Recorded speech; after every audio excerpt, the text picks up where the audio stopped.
the win. I have two things. First of all, Andy said something about you earning Pat's trust early on in the week each week. How much do you think that that's your intention when you start out a practice week? It's like, let me make sure that Pat knows I'm going to be open. You know what?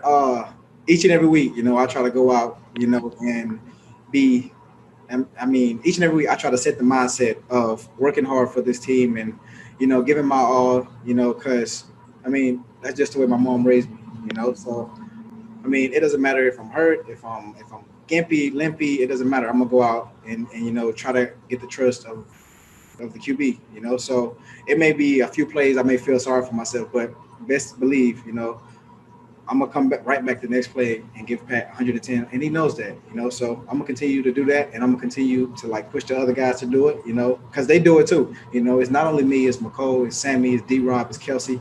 Those guys are also working hard in practice too, I just felt. And then secondly, you now, and you may not know this, you now are over 1,000 yards for the season. You lead the NFL in receiving yards. When I say something like that, what does that mean to you in the course of the season? It feels good, but I feel like there's still a lot of work for me to do. I missed a few plays today, that I could have made, the one Pat threw to me on the wheel, I could have made that play, So I'm always looking to get better. A lot of people, may text me. A lot of people may, give me the glory, give me the shine, but I'm not about that, Keith Dub, the guy I trained with in Nebraska, he always tell me, man, look, you got to be consistent in what you do. Those same people who were showing you love this week, if you make a bad play the next week, they're going to hate you, So I'm just trying to keep that mindset, just working hard for this team and just working hard for myself because I want to be the best receiver in the game. So I'm going to continue to work hard. Go next to Sam McDowell. Go ahead, Sam. Hey, Tyreek, with the way you've been successful in the underneath stuff this year, with the way teams have defended you over the top, how much do you think that opens up things over the top? Because now you've shown yourself as such a complete receiver on the other stuff. I don't know. I just feel like teams just go out there and play for it. I just feel like teams don't just game plan for me. I don't look into all that. I just go out and play. So next to Adam Teicher. Go ahead, Adam. Hey, Tyreek. Was wondering whether you were surprised to see so much single coverage, at least early in the game. Oh yeah, obviously I'm a return specialist, so I'm going to see a lot of single coverage, throughout the whole game, But today was fun. Today was great. Today was competitive for me. But Carlton Davis is definitely a good player. I've said that numerous of times.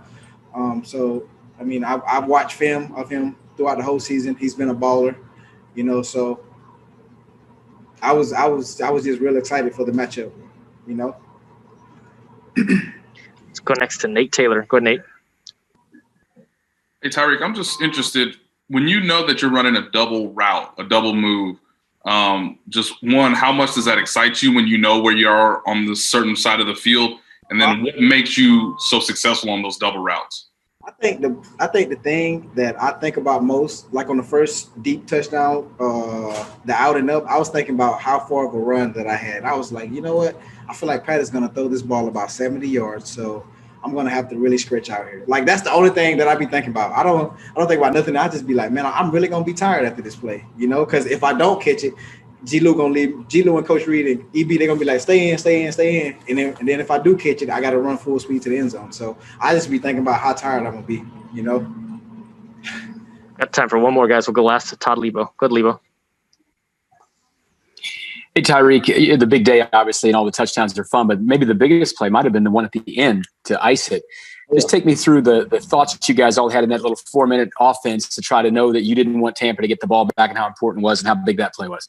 Well, that's something that Eric Bieniemy preaches each and every week. We work situational football on Fridays. So we were able to sneak that play in.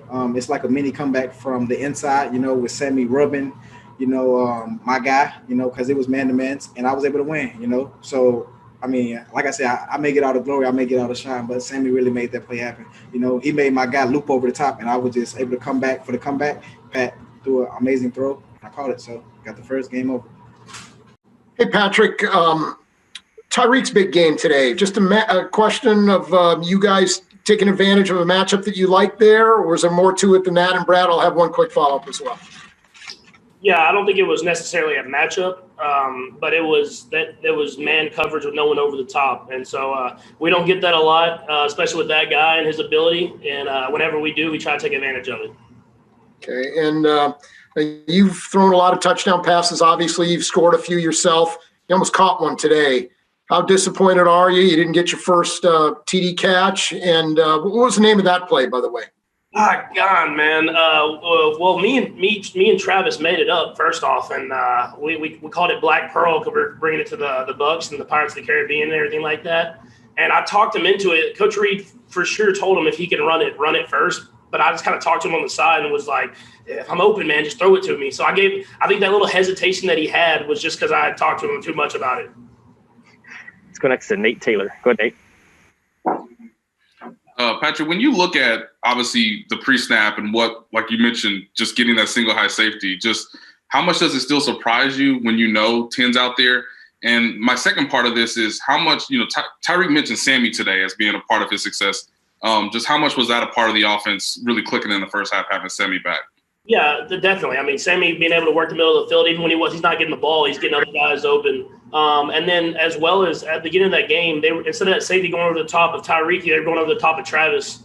And, I mean, that's just the problem that defenses have when they go against us. We have so many good weapons. It's hard to try to take away one guy when we can go to the other guys. And so this week it was Tyreek's week, but I'm sure other guys will make big plays the rest of the season.